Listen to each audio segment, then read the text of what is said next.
Une application pour noter les gens. Ça ne vous rappelle pas un épisode de la série Black Mirror? Ça fait un peu peur, mais ça existe bel et bien. Baptisé Credo, cet outil permet de savoir si vous avez affaire à une personne de confiance ou non. Par exemple, quand vous achetez ou louez un bien à un particulier, vous notez la personne à qui vous avez eu affaire et vice-versa. Chacun se bâtit ainsi une réputation virtuelle qui permettrait de limiter les risques de se faire arnaquer par des gens malhonnêtes. C'est du moins l'idée des créateurs de Credo. Vous en pensez quoi, vous ? Après le scandale qui a vu les données personnelles de millions d'utilisateurs de Facebook s'envoler dans la nature, certains ont réagi pour essayer de rendre la navigation sur Internet un peu moins intrusive. C'est le cas de Firefox, navigateur concurrent de Google Chrome ou d'Internet Explorer, qui propose désormais une extension qui isole votre profil Facebook. Quand vous l'activez, vous êtes déconnecté du réseau social et vous pouvez surfer sur le web sans être constamment surveillé par Mark Zuckerberg et sa bande, ce qui devrait vous permettre en théorie de recevoir moins de publicité.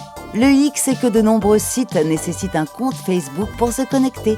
On ne peut malheureusement pas tout avoir. Discrétion ou musique en ligne, il va falloir choisir.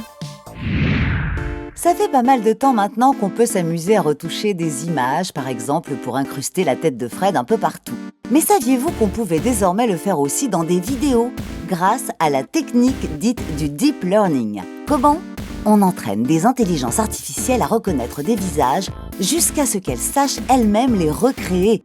Une méthode censée améliorer les applications de reconnaissance faciale, mais qui a été détournée. Alors, quand il s'agit juste d'ajouter la tête de Nicolas Cage à la place d'un autre acteur, c'est rigolo.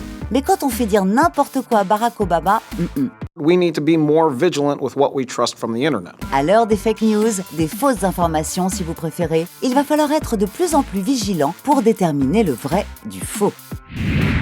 Le gros souci avec les objets connectés, c'est que ça ouvre de plus en plus de portes aux pirates informatiques.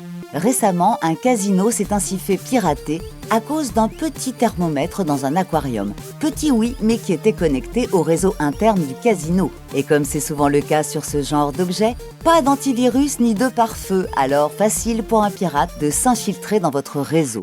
En 2016, par exemple, une seule attaque sur des caméras de surveillance avait paralysé pendant plusieurs heures des sites comme Twitter, Netflix ou PayPal. Bon, en attendant de trouver des protections efficaces, soyez prudents si vous achetez un frigo connecté.